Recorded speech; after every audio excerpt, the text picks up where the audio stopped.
My dream was to one day become the world's best club owner. And at the start, it looked impossible. We were in EFL League 2, barely any finances, a teeny tiny stadium. But season after season, we kept getting better. Superstars were born, the right managers were signed, and here we are 8 years later, top of the Premier League. Now, we've actually won the Premier League before. It was a couple of seasons ago. But since then, a lot's changed. Leicester City are the new top dogs as they stole our manager Pep Guardiola. They've signed the likes of Lamine Yamal as well as Haaland. They are without question our biggest rivals. And the owners of Leicester City, the Hart family, they want to prove themselves as the best club owner. But this season, we've got a chance to put a stop to that. I want to take revenge for last season, win the Premier League. But not just that, this season I want it all. We're going for the treble, the FA Cup, and even the Champions League, where also it looks like Leicester City are going to be one of our big rivals. Now, halfway through the season, things are going pretty well, apart from Gallardo's injury. A broken tibia means that he'll be out for another 67 days.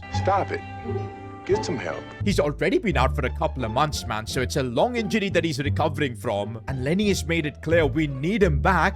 And the big question is, while he's out for another couple of months, do we bring in another winger? We've got Nicholas Hart right now, Avila on the other side. There's Scotty Bullock who's been playing as backup. But if we go for a winger, it might make it tricky to sign a new right back, because that's the priority given by our manager, Lenny. He wants me to bring in a quality right back that can lead the defense. Makes sense, because both Diomande and Timber are phenomenal. Nico O'Reilly as well as one of the best players in the team. We need someone capable down that right back spot. To be honest, I'm feeling like if we top the Champions League group stages, which we should if we can get results against Benfica and Barca. To be fair, Barca is going to be tough. But yeah, if we do that, we're not going to have a Champions League knockout game until March. And by then, I think Gallardo should be fully fit and ready to go. We will have the squad depth. Maybe we don't need to sign a winger. But yes, for the right back spot, I've already sent our assistant manager on a scouting project to bring us some options. He'll be back soon. Gotta give our assistant manager Sebastian Finch a shout out also. He's one of the club's greatest cult heroes, helped us get promoted during our earlier days, and he's still helping the club now that we're chasing a treble. But one thing, guys, our budget is just 35 million, and that's not going to be enough to sign a good right back. We want a world beater. But that's why it gets really important for us to finish in the top 8 of the Champions League. That will get us 25 million for making it to the knockouts, but also another 25 million for guaranteeing our spot in the round of 16. The additional 50 million that we could get on the 27th of Jan could genuinely be game-changing. So yeah, until then, we're not going to focus much on transfers, because we anyway will get the cash only then. For now, we're turning our attention to the Premier League, where we're up against Manchester United. This, by the way, is Sean King's former club. He really didn't have a good time there. That's why he dipped to Real Madrid. But by the way, about Sean King, he was fuming in the last episode because he saw Lamine Yamal take home the Ballon d'Or. One thing I'm not liking is the fact that Sean King is totally obsessed with winning the Ballon d'Or. He's desperate to win it. And you know what? I think he needs to focus more on scoring rather than the Ballon d'Or, because look at him, 17 goals. But so does Vitinha. How does he have the same stats from midfield? King has got to start stepping up, especially if he wants to win the Ballon d'Or. There definitely seems to be a rivalry building up between Sean King and Lamine Yamal. Although it is kind of funny that Avila, King's teammate, he's probably on Team Yamal, because he posted a big congratulations message to Lamine on his Ballon d'Or winning post. As I said, I don't think Sean King enjoyed that, but hey, if this season King can get us the treble, he's gonna win that Ballon d'Or. Well, King, these are the games you're going to have to deliver if you want to make a claim for the Ballon d'Or. And also, we kind of need to win this to keep the pressure on. We are leading in the Premier League, but things can really change quickly.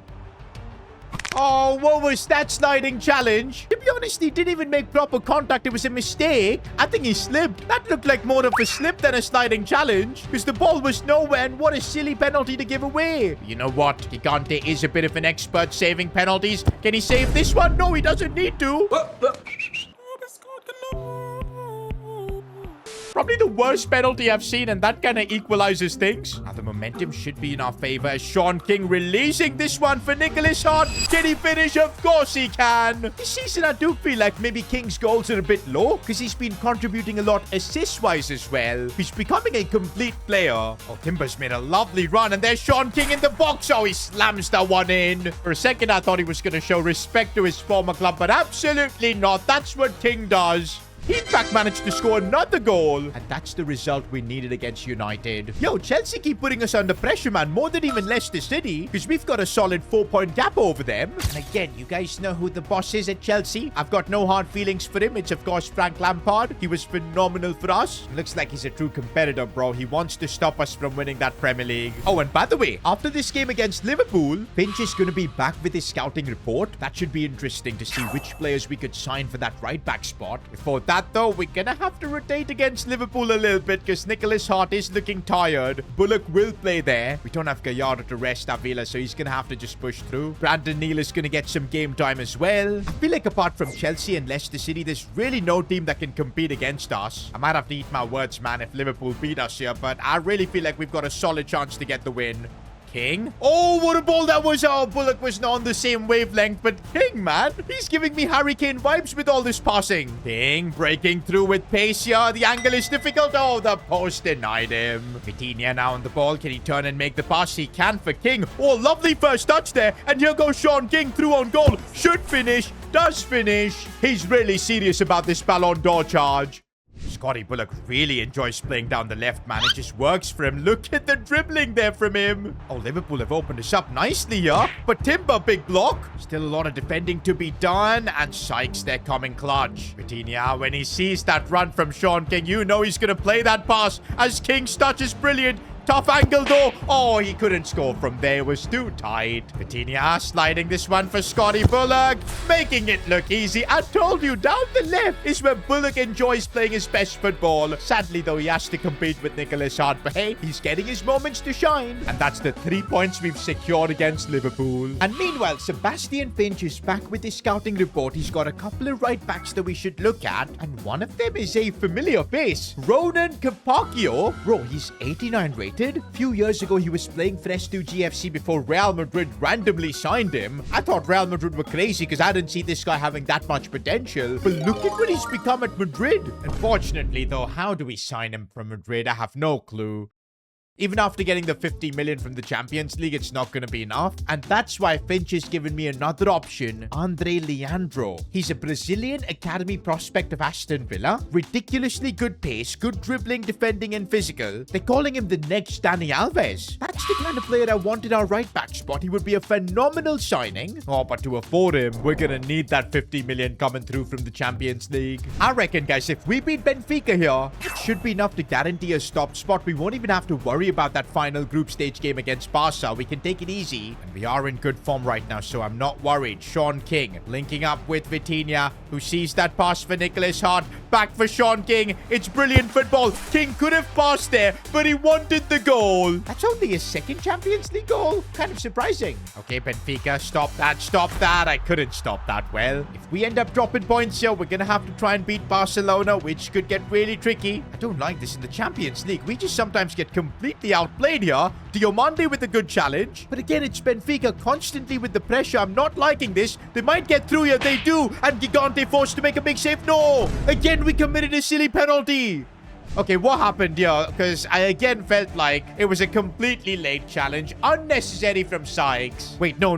It wasn't given as a pen. I thought it was a pen. He got a yellow card. Nope. Well, Gigante made another save right here. But how is that not given as a pen? Bro, let's just see what happened here. Was it in the box? Oh, it was right outside the box. And the ref played advantage. We got lucky. King has got a bit of space here. And he just goes for goal. That's a rocket. That flew off his foot. And just like that, we've got our lead back in the Champions League. And King continues to score. I really feel like losing that Ballon d'Or to Lamine was the best thing that could have happened to King, because now he's got the motivation. But right now, Gigante had to make the save. Right now, we're trying to see if I can get King the hat-trick, but he's offside. And that's full time. Based on my calculations, I do think we've got that top 8 position secured. And yep, with 19 points, there is no way we can get kicked out of that top 8. We don't have to worry about the Barca game. And actually, this is a game where I'm going to rest the squad so we don't risk injuries. Boban is going to play, Bullock as well. And let's see if our second team can get the job done against Barca. Would be kind of crazy. And yo, this shows just how deep of a squad we've built. But now that officially we finished top 8, we've got that cheeky 50 million coming in from UEFA with up to 85 million pounds. And now we go to bring in a right back. Okay, now with the money we've got, we've made it clear. It's obvious that we can't bring back Ronan Capaccio. We just don't have the facilities. We're gonna have to trust the next Dani Alves instead. Andre Leandro, 86 rated. All kind of depends how much are we gonna have to spend to get him. We've got 85 million. I want to start cheeky with a 72 million pound offer. Oh my days. We're getting kicked out of here, aren't we? There's no way we can afford him. We're gonna have to look for other options, boys, and I don't think Lenny's gonna like this. He really wanted one of these two options. Yeah, this is not happening. They want at least 100 million. Aston Villa knows that we're desperate. We need this signing to try and compete in the Champions League. This is probably our final offer, boys. 77 million pounds. They're gonna take some time and think about it. Okay, maybe there is a bit of hope. This could be a tactic to slow us down because we're getting so close to deadline day. And yeah, they're just wasting our time, bro. Their counter offer is 101 million. We don't have the facilities for that. I'm gonna drop a last offer of 77 million. If they want to do a deal, fine. Otherwise, we'll just look for other options. They are willing to bring the price down, but it's just not gonna be enough. I'm just ending the negotiations, bro. Let's find another right back option. Hold on a second, guys. What if we try doing a swap deal for Ronan Capaccio? I didn't think of this. I don't know why. If I put in Sykes in this deal, chuck in, say, 70 million, could we maybe make something work? Oh, yes, we can. If I can get the price down, this would kind of be incredible, bro, to bring back Ronan Capaccio. And I think we can afford this. It would mean sacrificing Sykes, but it's a right back that is a lot better. 89 rated, experience at Real Madrid. The negotiations are still hard, but I'm willing to try and get this down to 76 million. They still want that 78, but I think it should be fine. We should be able to get this deal over the line. Oh, his wages currently at Real Madrid are so high. I don't think we can afford that, but we should have a little bit more money to spend because of the fact that we'll be freeing up Sykes' wages. Okay, I can offer him a big contract. I'd say something like 230k. I'd want him to take a bit of a pay cut. Maybe he owes it to us because we're the club that built him up. And oh, yes, he accepts it. And honestly, I did not see this one coming at all. We've just brought back Ronan Capaccio after he's effectively become the best right back in the world at Madrid. To be honest, when we sold him to Madrid, it did feel like a joke. I did not expect him to reach these heights, but now I'm hoping this level that he's on will be translated in S2GFC because we need it not only to win the Premier League, but also to win the Champions League.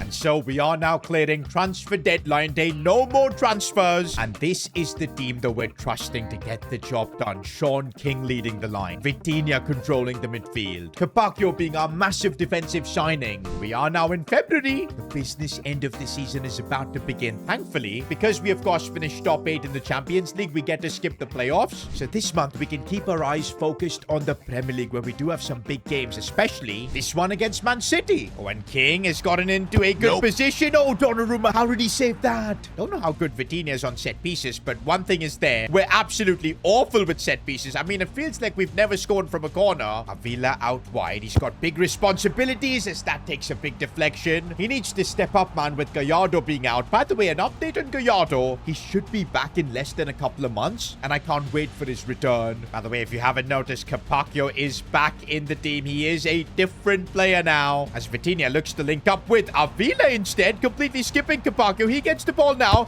looking for Sean King, who tried to volley it. For a second, I thought maybe a pen. Oh, City have caught us by surprise here. Gigante, big save. No, it could go in, but cleared off the line. See the run being made there. Avila gets there. And I do see Sean King in a good spot. Donnarumma, man. Okay, and then he makes a mistake like that. What a weird goalkeeper. Ooh, the spacer for Nicholas Hart right before the halftime whistle. Surely we can capitalize. Here goes Nicholas. He's going to bring it inside. Oh, he got taken out. By the way, as things stand, we are top of the Premier League. But things could easily change if we keep dropping points. I don't want to lose 2 points here to City. I don't feel like they've got enough to beat us. But yeah, a draw looks on the cards if we can't finish. Oh, to be honest, they might be able to beat us here. It's a free kick in a lovely position. I'm going to try and put someone on the line to maybe save it. You legend. Oh, and Sean King, mistake from City. He's capitalizing. Of course he does. He wants the Ballon d'Or. And that's why in these kind of games, he'll be the difference maker. By the way, Sean King has not won a Premier League title. That is why you're seeing this season, he's playing with hunger and vengeance more than anyone else. Because everybody else in the team pretty much is a Premier League winner. Oh, City have gotten in behind. Capaccio couldn't catch up. And Gigante, are you mad? Bro, I think one of the best decisions Lenny made was trusting Gigante, because he has repaid that faith plentyfold. Oh, good ball for Timber. We can square this game, and Nicholas Hart being cheeky with his finish. But that should settle things. Important 3 points against City.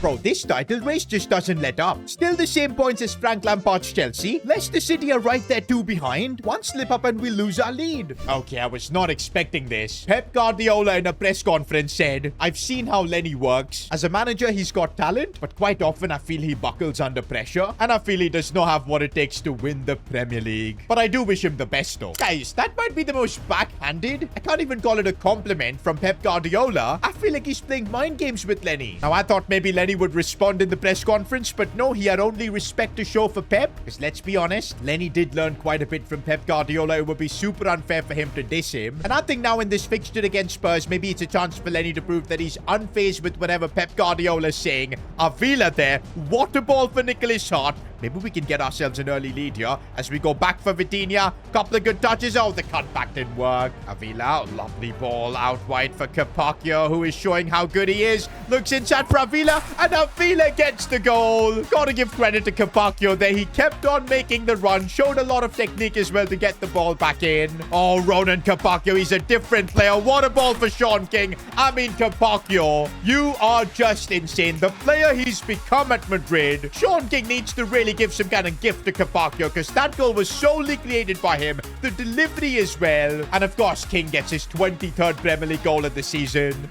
Not gonna lie, I didn't expect Spurs to not even put up a fight, but that's solid 3 points for us. But oh man, we still don't have a gap building up in the Premier League. Chelsea are right there with us. They just won't drop points. Leicester City the same, just a couple of points behind. Man City have just been totally left in the wake. Arsenal are not even in the race. This is a proper 3-horse fight. But remember guys, our focus is not just the Premier League. We've got the Champions League to worry about where we've drawn Arsenal. Now this season Arsenal look kind of washed, but they've got way more Champions League experience than us. Remember the last time we were in the Champions League, Lyon knocked us out in the round of 16. We cannot underestimate any team in this competition. Also, before that, we've got a game in the FA Cup against Palace. This is, by the way, the round of 16 of the FA Cup. We're close to getting to the final. Have to take this seriously, but at the same time, the squad must be rotated. The priority has to be the Champions League, and that's why quite a few rotations. But Obang Malangu starting up top. I feel like in the FA Cup, he's gonna have to be the one to get the job done. Bullock is playing, Avila too. A few of the first team players like Avila and Buadi, I think I just have to play. But the big difference is we do still have Unai Simon in goal. I think in the FA Cup, he should be able to get the job done.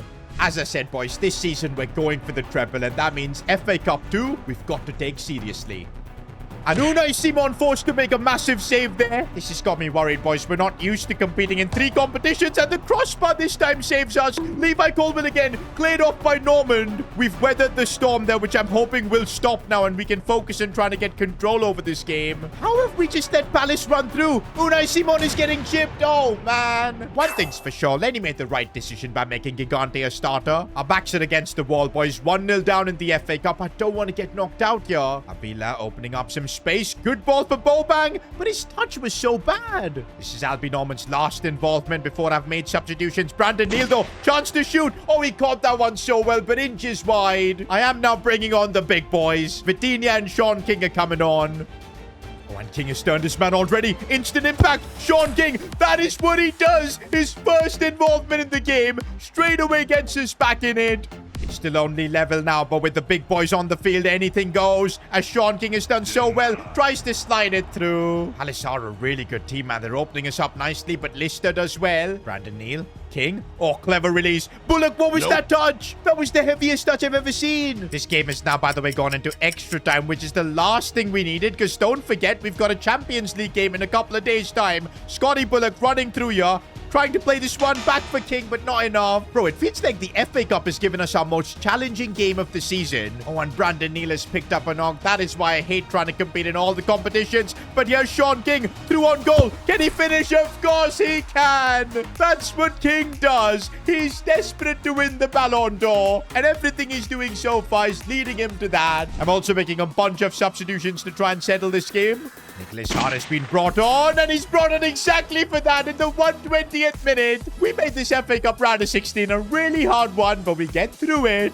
But now the real battle begins. The Champions League. By the way, look at Leicester. They've already got their win. I feel like at some point we are going to meet Leicester City in the Champions League. Who knows when? But that will be one of the most iconic games in this series. But of course, if we want to manifest that game, we're going to have to get through Arsenal. Ah, and look at that. The FA Cup game has caused fitness concerns, especially for Buardi and Avila. Wait a second. Gallardo is back from his injury. But straight away throwing him in a Champions League round of 16 tie. You know what? It's Gallardo. We're going to just do it. I guess we're going to have to start Albi Normand in this game too, with Timber playing in CDM. It's not ideal, but hey, if we want to compete for all competitions, we're going to have to make decisions like this. Let's go, boys. At the Emirates, we've never gotten past the Champions League round of 16, but to be fair, we've only had one attempt, which we bottled. It was a round of 16 exit to Lyon, but this time I feel like there's something different in the air with a much better team. And Vitinha's already broken through. Didn't expect that. I didn't expect this at all. The perfect start compared to the FA Cup game where it was such a struggle. Look at Arsenal. They have no clue what's hit them. Oh, and now Sean King is through as well. This is a complete disaster for Arsenal. Oh, but we could have made it 2-0. Vitinha's again making the run. He's been so good in this game. That's another one for him. Oh, but he's picked up a knock in the process. He's still celebrating fine. Oh, Nicholas, don't get up on him. He's injured, and he really doesn't look that great. I don't know what kind of an injury it is, but I think we bring him off. Brandon Neal can come on.